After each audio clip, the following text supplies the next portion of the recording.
나는 죄인이로소이다라는 제목으로 하나님 말씀 전가하겠습니다. 먼저 우리 누가복음 4장 1절부터 보겠습니다. 누가복음 4장 1절부터 13절까지가 한 단락인데요. 예수님께서 시험 받으시는 장면이 나옵니다.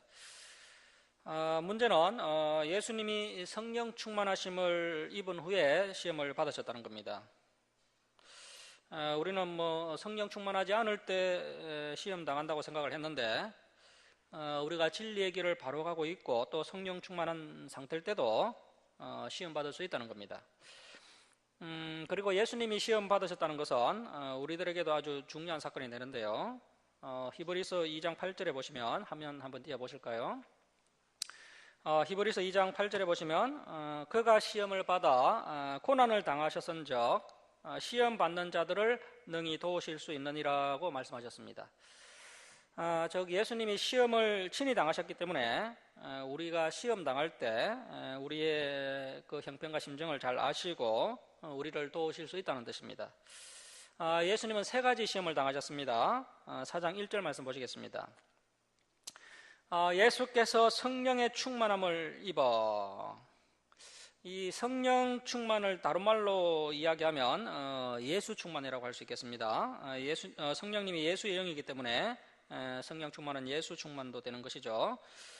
또 이 성령이 진리의 영이고 예수님이 또 진리이기 때문에 성령 충만은 진리 충만이라고 할 수도 있습니다. 그래서 성령 충만은 뜨거운 체험을 하는 것이 성령 충만이 아니고요. 성령 충만은 예수 충만, 진리 충만입니다. 그래서 이 예배 시간에 이 진리의 말씀을 우리의 심령에 잘 새기는 것이 성령 충만한 것이고요, 또 진리 충만한 것입니다. 여러분들 가운데 아직도 어떤 뜨거운 체험이 없기 때문에 나는 성령 충만하지 않다라고 생각할 수 있는데요, 결코 그렇지 않습니다. 현재 저와 여러분은 예전과는 비교할 수 없는 성령 충만, 진리 충만한 신앙생활을 하고 있습니다. 우리가 이 진리의 말씀을 듣고 깨닫고 우리의 삶 가운데 이 말씀을 지키려고 애를 쓰고 있다면 우리의 모습은 예전과는 비교되지 않을 정도로 성령 충만한 상태입니다. 하지만 이렇게 성령 충만하면은 만사형통하게 되는 것이 아니고요, 반드시 무엇이 온다는 겁니까? 시험이 온다는 겁니다. 예수께서 성령 충만함을 입어 요단강에서 돌아오사, 예수님께서 요단강에서 세례 요한에게 세례를 받으셨습니다. 세례 받은 후에 요단강에서 돌아오사 강야에서 40일 동안 성령에게 이끌리시며 마귀에게 시험을 받으시더라. 마가복음은 이 부분을 어떻게 말씀하고 있느냐 하면요, 성령이 예수를 강야로 몰아내신지라 이렇게 되어 있습니다. 그러니까 예수님께서 시험을 받으신 것이 마귀가 어느 날 갑자기 나타나서 예수님이 시험을 당하신 것이 아니라 하나님의 계획과 섭리와 인도하신 가운데 시험을 받으신 겁니다. 저와 여러분도 신앙생활을 하다 보면요, 반드시 시험을 받게 되어 있습니다. 이 시험은요, 선택이 아니라 필수입니다. 이 시험이 우연히 닥쳐오는 것이 아니라 오늘 말씀을 보면 이러한 시험이 하나님의 계획과 섭리와 인도하심이라는 겁니다. 저와 여러분도 하나님의 계획과 섭리와 인도하신 가운데 강야로 내몰아서 시험을 만나게 하시는데, 이 모든 시험이 하나님의 섭리 가운데 일어나게 된다는 겁니다. 그런데 문제는 이 시험의 도구가 마귀라는 겁니다. 그것이 문제입니다. 하나님께서 직접 시험하시든지 아니면 천사를 통해서 좀 시험하시면 좋겠지만, 오늘 본문을 보면요, 예수님을 시험하실 때도 그 시험의 도구가 마귀였습니다. 그러니까 이 시험이 결코 만만치 않은 겁니다. 이 마귀는 어떻게 시험합니까? 수단과 방법을 가리지 않고 달려듭니다. 그래서 이 시험이 결코 쉽지 않은 겁니다. 그런데 이 마귀를 이용해서 우리를 시험하시고 우리를 연단하시는 것이 바로 하나님의 방법이라는 겁니다. 2절 상반절 계속 보시면, 이 모든 날에 아무것도 잡수시지 아니하시니 날수가 다음에 줄이신지라. 마태복음을 보면요, 예수님께서 이제 40일 금식 기도가 끝날 무렵에 이제 극히 줄이신 상태에서 이제 마귀의 시험을 받으셨습니다. 3절 말씀 보시면 이제 첫 번째 시험이 나옵니다. 마귀가 이르되 내가 만일 하나님의 아들이어던 이 돌들에게 명하여 떡이 되게 하라. 예수님 입장에서 보면 굉장히 기분 나쁜 말입니다. 이 마귀가 하나님의 아들 보고요, 네가 만일 하나님의 아들이어던, 상당히 기분 나쁘게 말합니다. 이때 기분 나쁘다고요, 절대로 충동질 당하면 안 됩니다. 충동질 당하면 마귀의 시험에 걸려들게 됩니다. 예수님이 이때 충동질 당하셔서 내가 하나님의 아들인 것을 확실하게 보여주겠다 하시면서 이 돌로 이 떡을 만들면요, 시험에서 지는 겁니다. 시험에서 지면 예수님의 사역이 엉망이 되겠죠. 이 마귀는 항상 우리를 충동질합니다.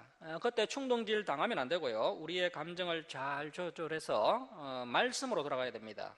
예수님은 마귀의 시험을 말씀으로 물리치셨습니다. 자, 4절 말씀 보시면 예수께서 대답하시되 기록된 바 사람이 떡으로만 살 것이 아니라 하였느니라. 예수님이 신명기 8장 3절에 나오는 말씀으로 이 마귀의 시험을 이겨내셨습니다. 그래서 저와 여러분도 이 시험을 만났을 때 이 말씀을 붙잡으면 시험에서 이길 수 있습니다. 시험에서 이길 수 있는 방법은 이 방법밖에 없습니다. 세상 사람들은 사람이 떡으로 살 수 있다고 이야기합니다. 즉 물질로 살 수 있다고 이야기합니다. 돈이 많아야 사람답게 살 수 있고 행복을 누릴 수 있다고 이야기합니다. 하지만 성경은 분명히 우리에게 말씀합니다. 사람이 떡으로만 살 것이 아니요 하나님의 입으로부터 나오는 모든 말씀으로 살 것이라. 마태복음에서는 분명히 이렇게 말씀하고 있습니다. 우리가 이 말씀을 문자 그대로 믿어야 됩니다.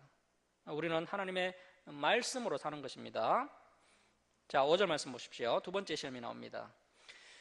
마귀가 또 예수를 이끌고 올라가서 순식간에 천하만국을 보이며, 이 천하만국을 순식간에 보면 얼마나 그럴듯하겠습니까?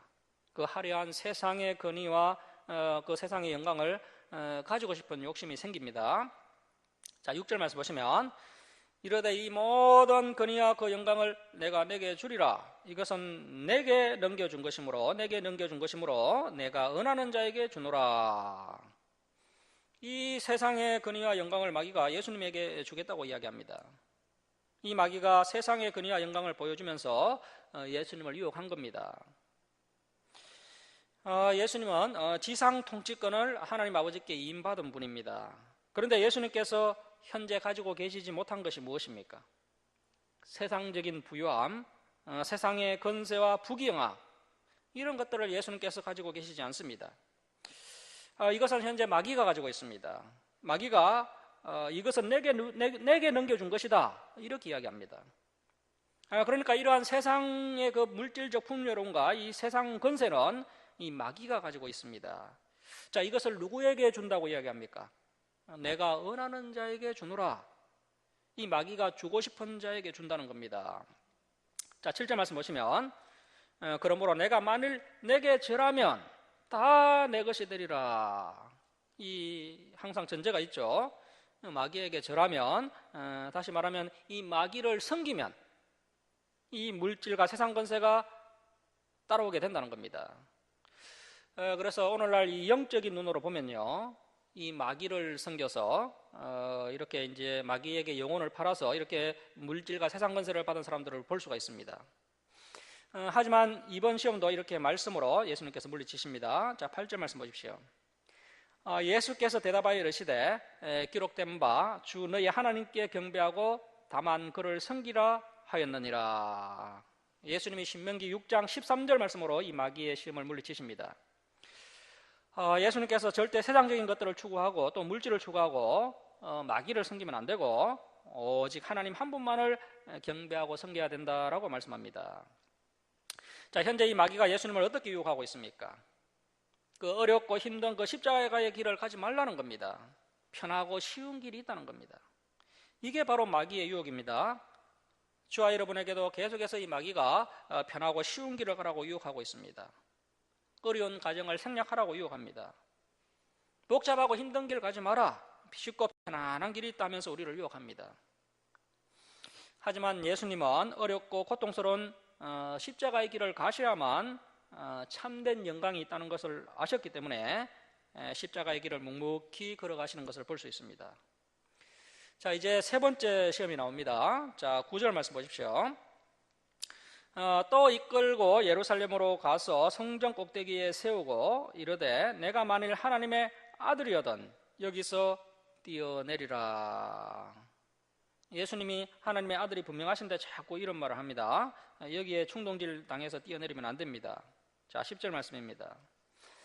기록되었으되, 이 마귀도요 말씀으로 유혹을 합니다. 그러니까 이 시험이 참 어려운 겁니다.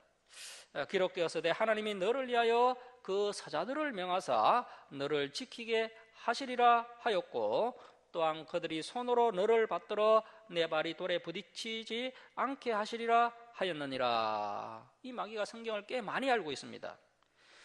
시편 91편 11절과 12절에 나오는 말씀인데요. 그런데 이 말씀이 이런 뜻이 아닌데 이 마귀가 이 말씀을 교묘하게 이용하고 있습니다. 그래서 저와 여러분도 어설프게 말씀을 알고 있으면 이 마귀에게 당하게 됩니다. 자, 그런데 예수님은 시편 91편 11절과 12절의 말씀을 명확하게 알고 계셨기 때문에 이 마귀에게 넘어가지 않습니다.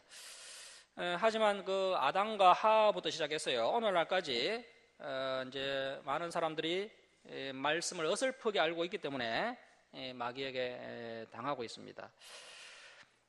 만일 예수님께서 이 마귀의 시험대로 이제 성전 꼭대기에서 뛰어내렸는데 그때 이제 천사가 구해 주었다면 수많은 사람들이 그 놀라운 장면을 봤을 것이고, 그러면 예수님의 인기가 치솟았을 것입니다. 타락한 인간의 본성으로 인해서요 사람은 누구나 인기를 얻고 싶고 또 주목받고 싶어 합니다.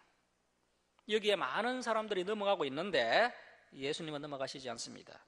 예수님은 인기를 추구하지 않고 정도를 가겠다 하시면서 말씀으로 시험을 이겨내십니다. 자, 12절 말씀입니다. 예수께서 대답하여 이르시되 주 너의 하나님을 시험하지 말라 하였느니라. 주 너의 하나님을 시험하지 말라. 신명기 6장 16절 말씀으로 시험을 이겨내십니다. 그래서 저와 여러분은 절대 하나님을 시험하면 안 됩니다. 자, 13절 말씀 보십시오. 마귀가 모든 시험을 다 한 후에 얼마 동안 떠나니라. 이 마귀가 영원히 떠나지 않습니다. 얼마 동안 떠납니다. 이 얼마 동안이라는 헬라어가요 아크리카이루인데요, 아크리카이루가 때가 올 때까지라는 뜻입니다. 좀 더 달리 표현하면 보다 좋은 기회가 나타날 때까지 떠나 있는 겁니다. 마귀가 이 잠시 후퇴를 하지만 다시 시험하러 오겠다는 겁니다. 보다 좋은 기회가 오면 또 예수님을 넘어뜨리려고 예수님을 시험하러 오겠다는 겁니다. 그래서 이제 이후에 보면요 베드로의 마음을 통해서 예수님을 시험하기도 하고요, 또 가룟 유다를 통해서 예수님을 시험하기도 하고, 대제사장과 서기관을 통해서 시험을 하는 것을 볼 수 있습니다. 그래서 우리 역시도 믿음의 길을 갈 때 마귀의 시험이 계속해서 오게 됩니다. 우리의 전 인생 가운데 이 마귀의 시험이 계속해서 오게 됩니다. 자, 그런데 그 시험을요 말씀으로만 이길 수 있다는 겁니다. 이러한 시험이 우리의 인생 가운데 계속해서 오고, 그러한 시험을 우리가 말씀으로 이기는데, 또 이러한 전 과정이 하나님의 섭리와 계획과 인도하심이라는 겁니다. 그래서 우리 역시도 이 진리의 길을 가면서 마귀의 세 가지 시험을 조심해야 됩니다. 첫 번째 시험은 먹고 사는 문제죠. 돈 문제로 시험 당하게 되는데 그때 항상 조심해야 됩니다.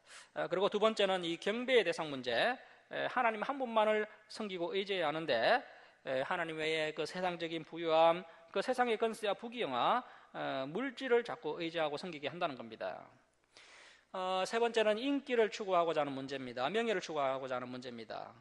타락한 인간들은 쉽게 인기를 얻고자 하는 본성이 있다는 겁니다. 그래서 우리가 이 명예 문제, 인기주의를 조심해야 됩니다.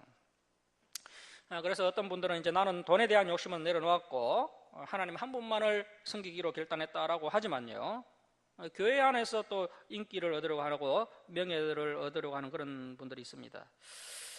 예수님은 이것을 철저히 거부하셨습니다. 먹고 사는 문제, 경배의 대상 문제, 명예적인 문제, 이러한 마귀의 시험이 우리 평생에 우리를 시험한다는 것을 명심하시고, 그래서 우리가 이 기록된 말씀으로만 이 시험을 이겨낼 수 있다는 겁니다.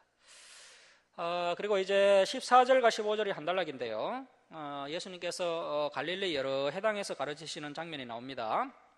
예수님이 요단강에서 세례 받으신 후에 다시 강야로 옮기셔서 시험 받으셨다가 이제 다시 갈릴리로 가십니다.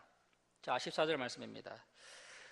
예수께서 성령의 능력으로 갈릴리에 돌아가시니 그 소문이 사방에 퍼졌고 친히 그 여러 회당에서 가르치심에 무사람에게 칭송을 받으시더라.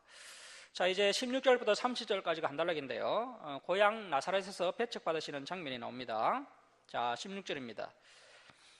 예수께서 그 자라나신 곳 나사렛에 이르사 안식일에 늘 하시던 대로 회당에 들어가서 성경을 읽으려고 서심해.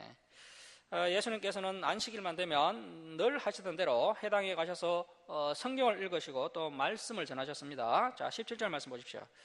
선지자 이사야의 글을 들이거늘 책을 펴서 이렇게 기록된 데를 찾으시니 곧 예수님이 이사야 61장 1절과 2절 말씀을 인용하시는데요. 자, 18절 말씀 보시면 주의 성령이 내게 임하셨으니 이는 가난한 자에게 복음을 전하게 하시려고 내게 기름을 부으시고 나를 보내사 포로된 자에게 자유를 눈먼 자에게 다시 보게 함을 전파하며 눌린 자를 자유롭게 하고 주의 은혜의 해를 전파하게 하려 하심이라 하였더라.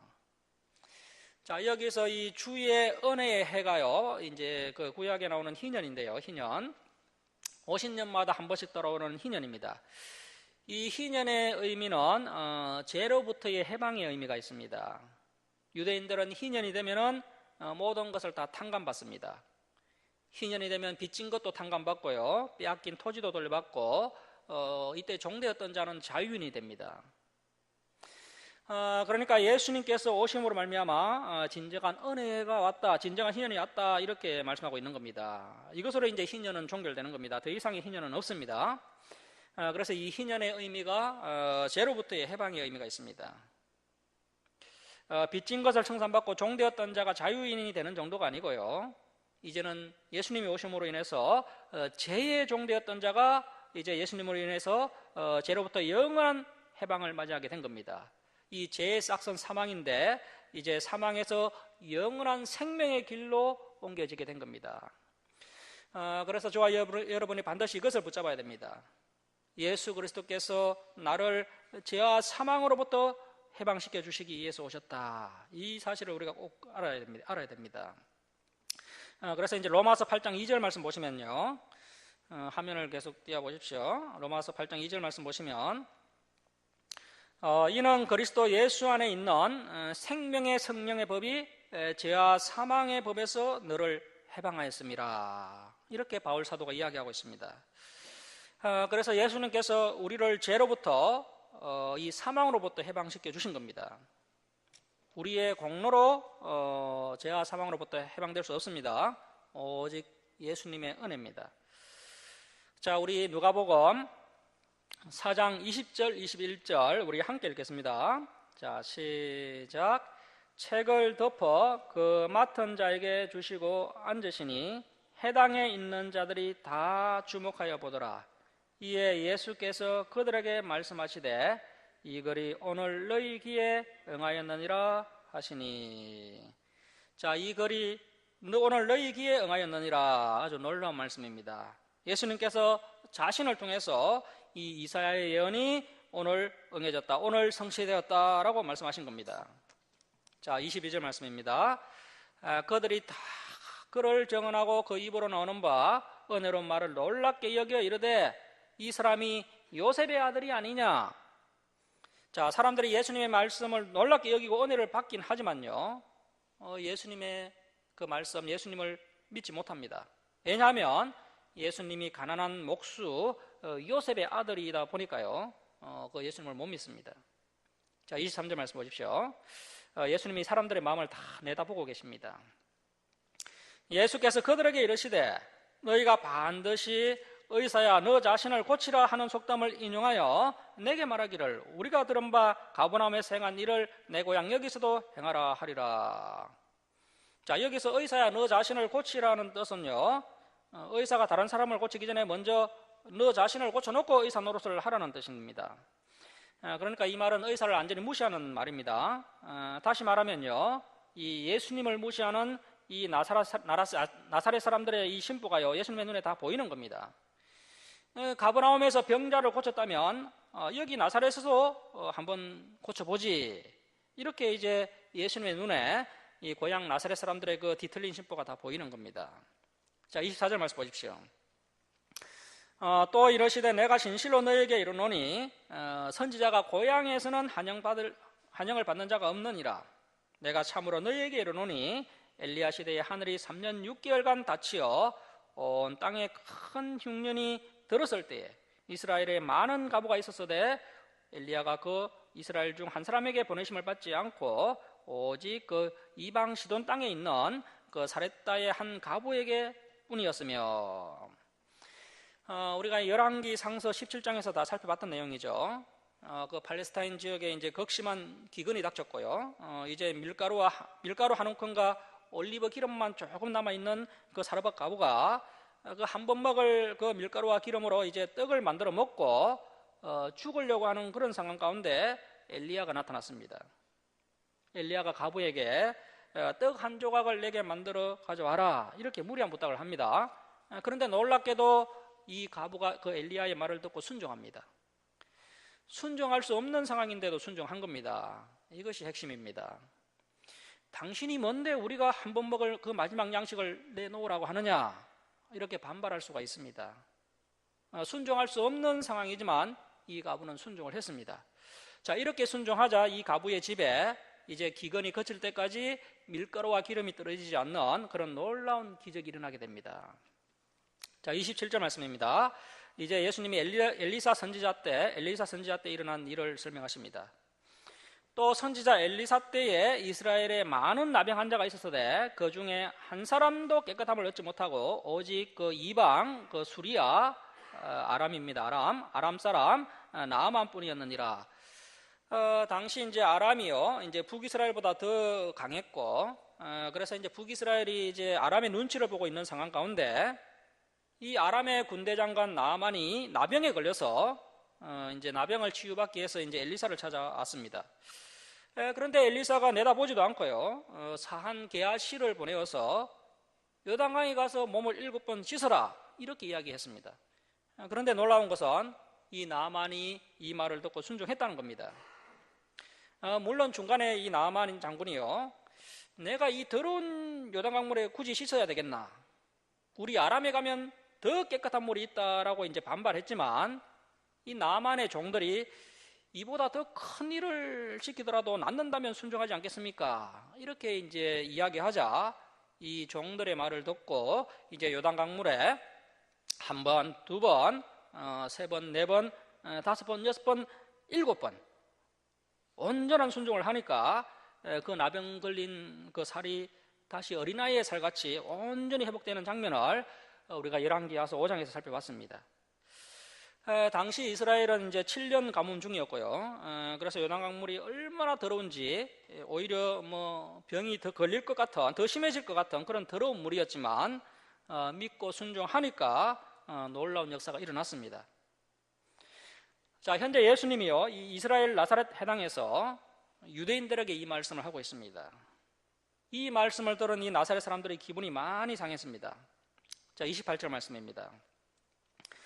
해당에 있는 자들이 이것을 듣고 다 크게 화가 나서, 자, 이것이 예수님의 첫 번째 설교에서 일어난 사람들의 반응이었습니다.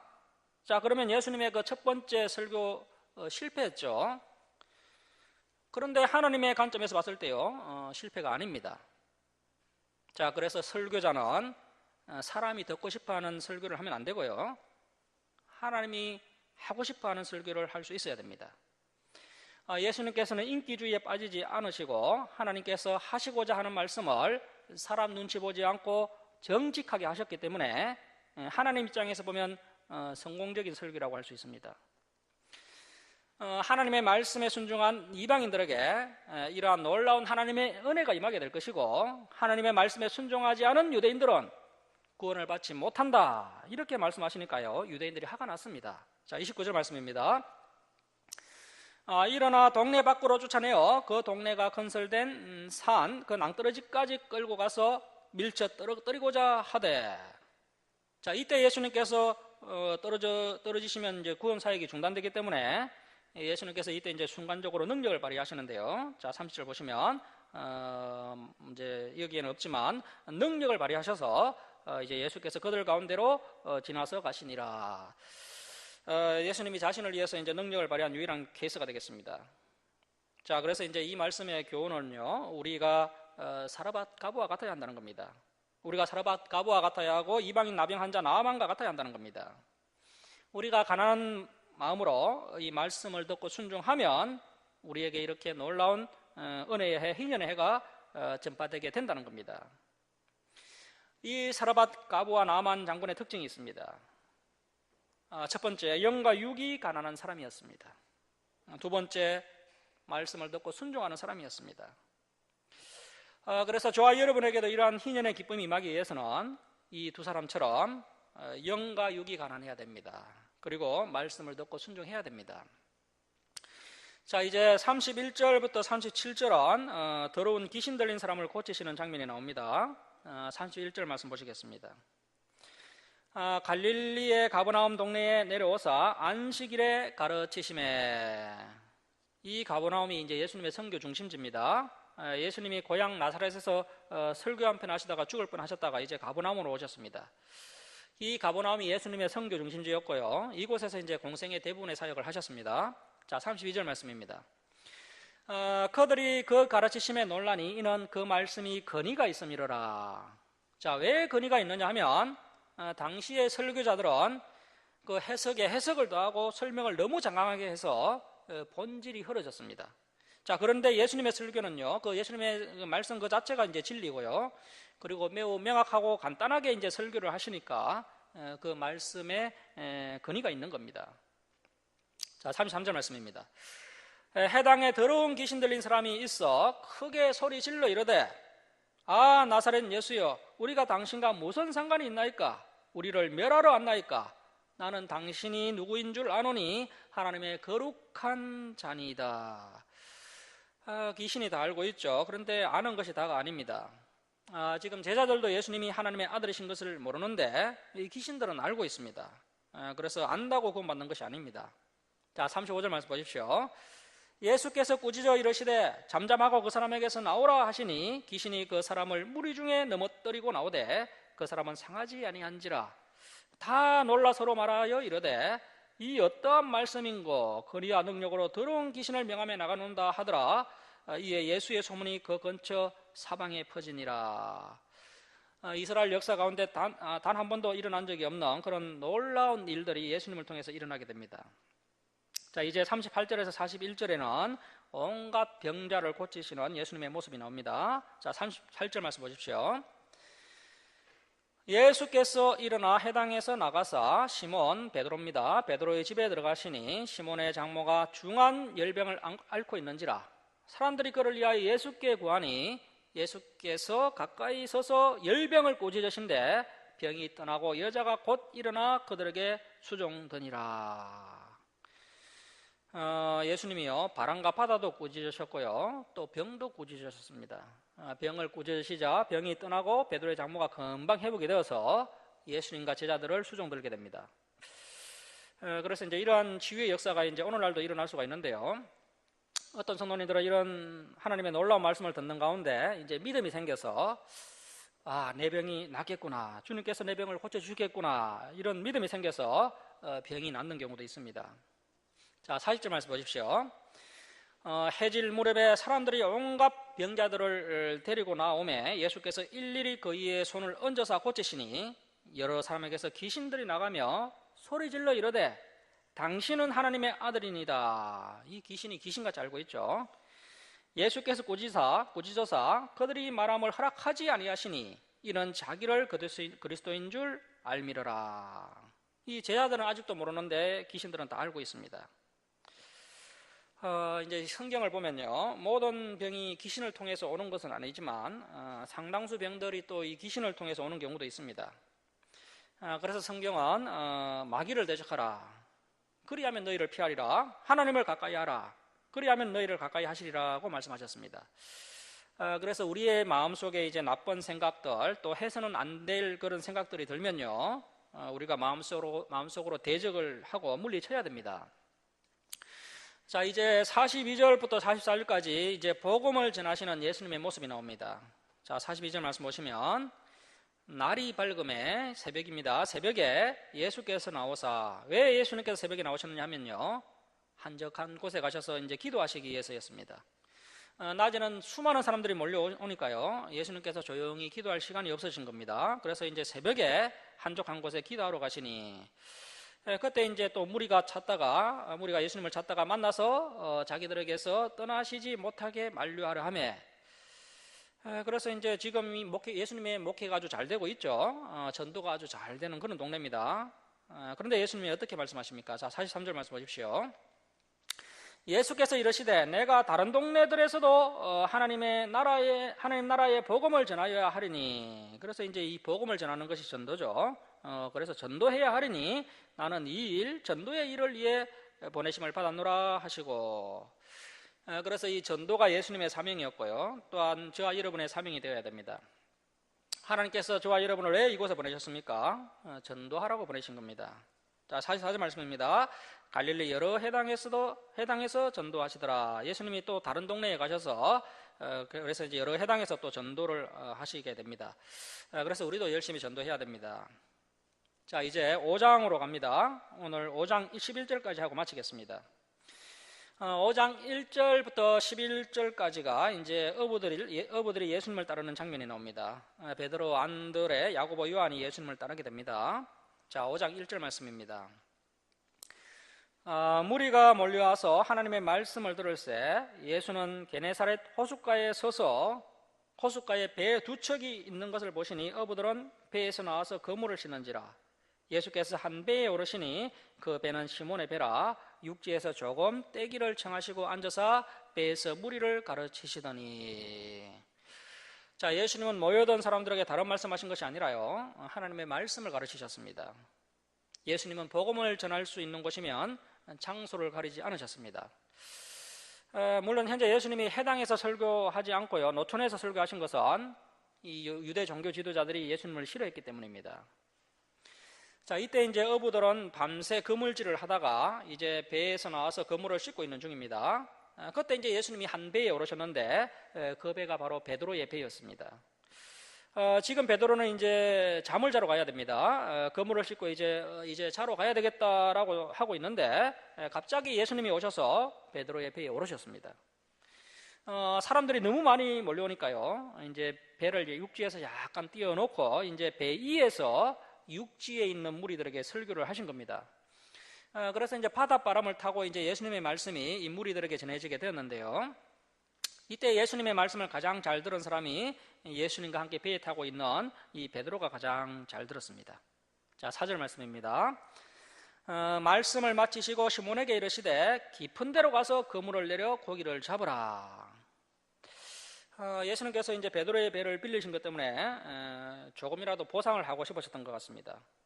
얼마나 이제 시간이 지났는지 모르지만 이제 밤새도록 그물질을 하고 고기도 못 잡고 이제 그물을 싣고 차러 가려는 그 베드로의 배를 이제 예수님이 빌렸고, 그래서 이제 보상을 좀 해주고 싶으셔서 이제 깊은 데 고기가 많이 있는 것을 아시고는 깊은 데로 가서 고기를 잡으라고 하신 겁니다. 자, 5절 말씀 보십시오. 시몬이 대답하여 이르되 선생님. 자, 현재 이 베드로에게는요, 예수님이 아직은 선생님 정도입니다. 그런데 이제 베드로가요, 예수님보다 나이가 더 많습니다. 선생님, 우리들이 밤이 새도록 수고해서 내잡은 것이 없지만은 말씀에 의지하여 내가 그물을 내리리이다 하고, 참 감동적인 말씀이죠. 그래서 우리의 경험이 다가 아닙니다. 우리는 하나님의 말씀과 경험은 다르다 하면서요, 자꾸 융통성을 발휘하려고 하고 자꾸 현실과 타협을 하려고 합니다. 자, 하지만 오늘 본문에서 말씀하는 것은요, 우리의 경험이 다가 아니라는 겁니다. 그래서 우리가 말씀을 의지해서 그물을 내리는 것이 중요합니다. 이 말씀에 순종하는 것이 중요합니다. 우리가 이 베드로의 훌륭한 자세를 본받아야 됩니다. 우리가 이런저런 경험을 다 해봤지만 하나님의 말씀이 그러하시다 하시니 말씀에 순종하여서 제가 다시 한 번 더 노력해 보겠습니다. 제가 한 번 더 애를 써보겠습니다. 이런 자세가 우리에게 있어야 됩니다. 이런 자세를 예수님께서 너무나 좋아하십니다. 이때 이제 예수님께서 이제 베드로에게 반하신 것 같습니다. 아마 이때부터 이제 이 베드로가 예수님의 수제자로 낙점이 된 것 같습니다. 예수님께서 이제 설교를 마치시고 갑자기 깊은 데로 가서 그물을 내려 고기를 잡아봐라. 참 부담스러운 말씀이죠. 베드로가 이미 뭐 밤새도록 잡아봤고요. 깊은 데에서도 그물을 뭐 많이 던져봤는데 한 마리도 못 잡았습니다. 이제 다 정리하고 집에 가려고 하는데 예수님이 배에 올라타시는 바람에 집에도 들어가지 못하고요. 한동안 이제 설교를 듣다가 이제 설교 다 마치고 집에 가서 자려고 하는데 예수님께서 다시 깊은 데로 가서 고기를 잡으라 이렇게 말씀하십니다. 보통 사람 같으면 뭐 짜증을 냈을 겁니다. 당연히 거부를 했을 겁니다. 하지만 베드로는 듣고 순종했습니다. 자, 6절 말씀입니다. 그렇게 하니 고기를 잡은 것이 심히 많아 그물이 찢어지는지라. 자, 여러분 왜 베드로에게 이런 놀라운 일이 일어났을까요? 밤새도록 그물을 던졌는데 고기를 잡지 못했고요. 깊은 데도 당연히 이미 그물을 던져봤는데도 고기를 잡지 못했고, 그런데 예수님이 깊은 데로 가서 그물을 던져봐라고 말씀하셨고, 그래서 이제 자신의 생각을 내려놓고 자신의 경험을 내려놓고 깊은 데로 가서 그물을 던졌더니 그물이 찢어질 정도로 고기가 많이 잡혔습니다. 자, 그런데 왜 이런 기적이 일어났습니까?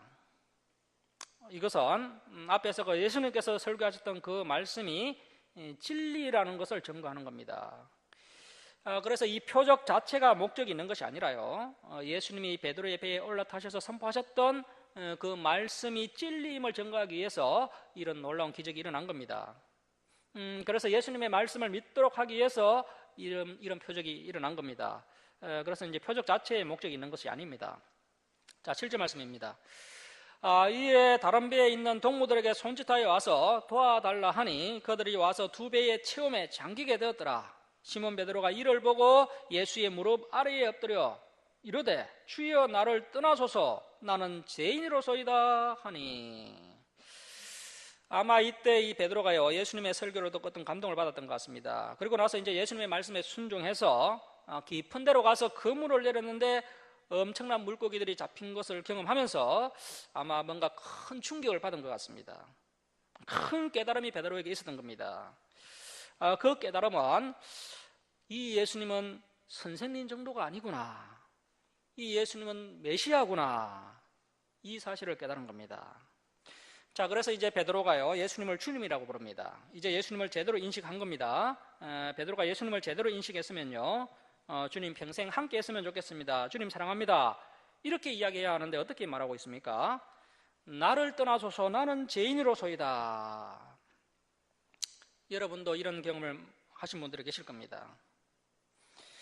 신약 성경에서요 자신이 죄인임을 깨달은 최초의 인물이 바로 이 베드로입니다. 베드로는 제일 빨리 메시아 앞에서 자신이 죄인임을 인정한 사람입니다. 굉장한 믿음의 사람입니다. 저와 여러분도 진리를 인식하고 예수님을 만나게 되면 반드시 이런 반응이 나와야 됩니다.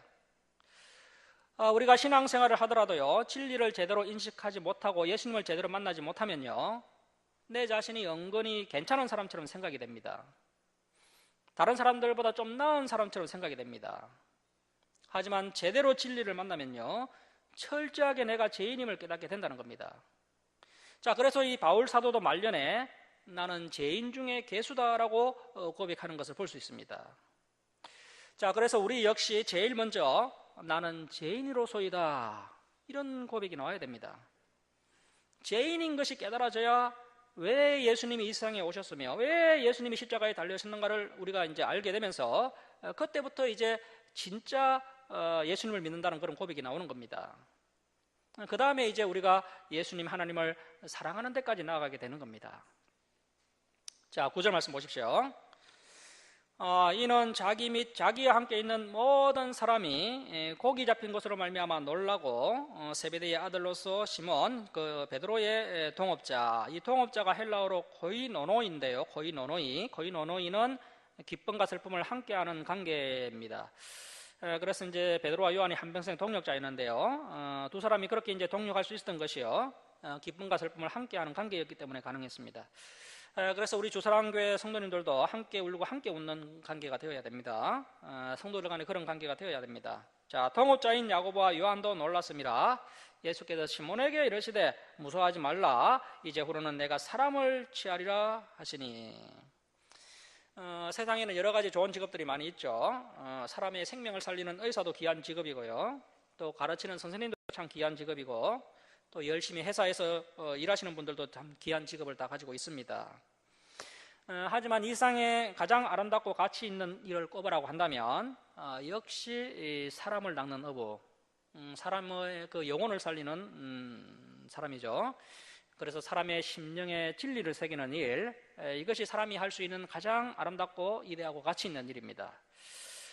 그래서 이제 우리 주사랑교회 다음 세대 중에서요, 이제 성경교사가 되겠다는 그런 결단들이 많이 일어났으면 좋겠습니다. 자, 5장 11절 말씀 우리 함께 읽겠습니다. 자, 시작. 그들이 베드로를 육지에 대고 모든 것을 버려두고 예수를 따르니라. 자, 그래서 예수님께서요, 따르라고 하시면 단번에 다 버려두고 따라야 되지 자꾸 주저하면 안 된다는 겁니다. 쟁기를 잡고 뒤를 돌아보지 않는 그런 단호한 모습이 있어야 됩니다. 말씀을 마치도록 하겠습니다. 오늘 말씀을 통해서 우리가 4가지 교훈을 볼 수 있습니다. 첫 번째는 기록된 말씀으로 마귀의 심을 이겨내야 한다는 겁니다. 그리고 두 번째는 우리가 이 사르밧 과부와 이 나무한 장군과 같이 영과 육이 가난해야 되고 또 말씀을 듣고 순종하는 자세가 있어야 됩니다. 그리고 세 번째, 전도가 예수님의 사명이셨고 우리 역시 이 전도가 우리의 사명이 되어야 한다는 겁니다. 자, 그리고 네 번째, 베드로에게서 배워야 할 2가지 태도가 있습니다. 자기의 생각, 자기의 경험을 내려놓고 말씀을 의지해서 한 번 더 순종해 보겠다는 그런 자세가 있어야 되고요. 두 번째는 주여 나를 떠나소서 나는 죄인으로소이다. 우리가 죄인인 것을 깊이 인식해야 됩니다. 사랑하는 성도 여러분, 이 교훈을 가슴 깊이 새기는 저와 여러분 될 수 있기를 주님의 이름으로 축원합니다. 기도하겠습니다.